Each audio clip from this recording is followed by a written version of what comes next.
À 6h45, Europe 1 vous répond, Thomas Soto.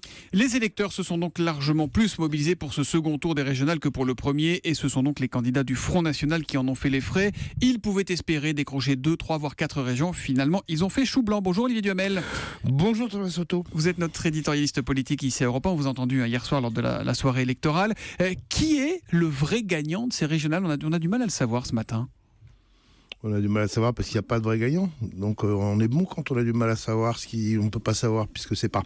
Le vrai perdant du second tour, c'est le Front National. Le vrai gagnant du premier tour, c'est le Front National. Donc déjà rien que ça. Et les deux élections comptent, les deux scrutins comptent. On vient de nous donner les chiffres de progression du Front National. On voit même au second tour, c'est très impressionnant. Non, arithmétiquement, les gagnants sont la droite et l'UDI, les Républicains et l'UDI, puisqu'ils gagnent des régions et que c'est eux aujourd'hui qui vont gouverner le plus de régions. 7 régions métropolitaines. 7-5 si on parlait en langage sportif.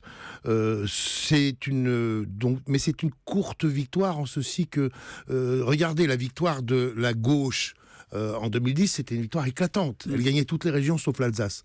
Là, c'est une petite victoire. La gauche, elle peut être un peu consolée par ça, par le fait qu'elle garde 5 régions, ce qui est beaucoup. Faudrait pas qu'elle oublie. 7-5 en sport, c'est pas un score écrasant. Oui, d'accord. Mais sauf que là, c'est là où la métaphore fonctionne plus. Parce que dans les 5 de la gauche, il y en a 2, voire 3, où c'est grâce au Front National.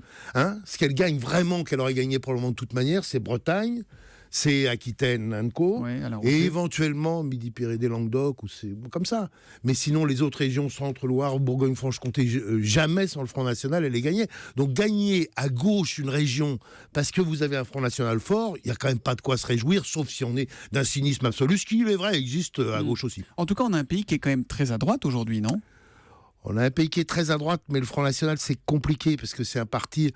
eux, ils se récusent, ils disent pas qu'ils sont à droite. Donc, et leurs adversaires... C'est pas le sentier lumineux non plus, Ils sont très anti-système. Toute la force des politiques anti-système partout, mais que ce soit Le Pen, que ce soit Trump aux États-Unis, que ce soit les populistes au Danemark et ailleurs, c'est qu'ils sont à la fois ultra-droite et en même temps entre guillemets révolutionnaires et en même temps contre toutes les élites, ce qui est un peu plus compliqué, quoi. 0 région pour le Front National. Est-ce que finalement ça n'arrange pas Marine Le Pen, ça se met dans une sorte de position de victimisation, il y a deux choses le système ne veut pas de nous. Bon, je pense d'abord que elle a quand même une partie de normalité qui fait qu'elle aurait préféré gagner que perdre.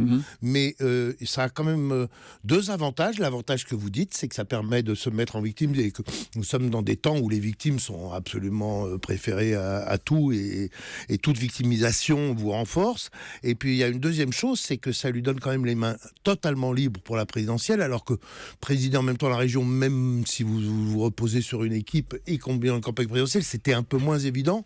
Donc, et puis par ailleurs, je pense qu'elle est elle est contente, elle perdant, que les autres perdent. On a entendu des militants et des électeurs du Front National très mécontents. Est-ce que c'est normal ou anormal que le premier parti de France au premier tour, le FN, en tête dans 6 régions, se retrouve sans région au second tour ? C'est la règle du jeu ou il y a un problème, Olivier Duhamel ?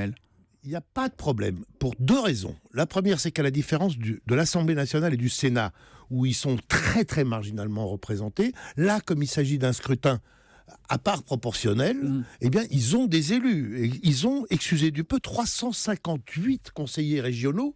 On vient de faire la vérification là, précise en rédac, ce qui fait le triple de ce qu'ils avaient avant. Donc ils dans la région Nord, ceux qui ont gagné, ils ont 117 conseillers régionaux. Le Front National, il en a 53. Bon, alors ils peuvent pas dire qu'ils sont pas représentés, ils le sont massivement. Ça, c'est la première raison. La deuxième raison, Thomas Soto, c'est que quand vous avez 2 Français sur 3 qui ne veulent pas que vous arriviez au pouvoir, ou qui ne veulent pas que vous preniez une région, eh bien, c'est normal que vous la preniez pas. Ça s'appelle la démocratie. Nicolas Sarkozy, alors on l'a vu finalement assez à la cool hier, il a fait sa petite intervention, puis il est au Parc des Princes voir le match contre Lyon. Un tweet de Samelio. Nicolas Sarkozy n'est-il pas le plus grand perdant d'hier soir ? Vous savez que j'aime bien la média politique. Ce qui était très frappant, c'est que d'habitude, Nicolas Sarkozy, c'est la star absolue des médias. Dès que Nicolas Sarkozy parle, direct, on coupe tout le monde, etc. Hier soir, sur les chaînes de télé, c'est pas du tout passé comme ça. Il est passé en différé sur TF1 d'ailleurs. Il est passé en différé, il s'est fait couper, etc. Je pense que pour Sarkozy, qui aurait voulu sortir de là en disant « Regardez, j'ai tout pulvérisé, la France est je vous apporte une victoire formidable. Et grâce à moi, en plus, le Front National recule et tout. » Ça, c'est raté. Donc, c'est pas complètement raté puisqu'il est quand même le président du principal parti droite, qui est quand même le vainqueur de ce second tour. Qui reprend mais l'Île de c'est France. raté parce que c'est pas Zorro est arrivé. Donc c'est pas le grand perdant, mais c'est pas non plus le grand gagnant finalement. Voilà, C'est correct. C'est un peu correct. Un tweet, plusieurs tweets qui disent un peu la même chose, Olivier. Quels enseignements? Aucun, rien comme après chaque élection. C'est Milo Simo, c'est Audrey 80. Il y a une sorte de désillusion au moins de nos internautes. Écoutez, hier à Europe à 19h30, donc avant que les résultats tombent, je disais, ce qui est à redouter, c'est qu'ils disent ouf et qu'ils s'arrêtent là. Et alors qu'il ne sait pas que ouf, c'est bon, vous voyez bien ce que je veux dire. Ouf, le Front National n'a pas de région. Ouf, la droite s'en sort pas trop mal. Ouf, la gauche s'en sort pas trop mal. Mais ils ont presque tous dit ceci, c'est le dernier avertissement. Attention. Pas du tout. Dans la soirée hier, ils n'ont pas fait ça. Au contraire, ça devenait même presque lancinant, le discours inverse. Il ne faut pas qu'on oublie l'avertissement du premier tour. Nicolas Sarkozy, on ne peut plus faire de la politique de la même manière. Xavier Bertrand, à 20h05, Xavier Bertrand qui a fait une intervention même assez forte. Je ne ferai plus jamais de la politique comme j'en faisais avant. J'ai tellement appris dans ce truc.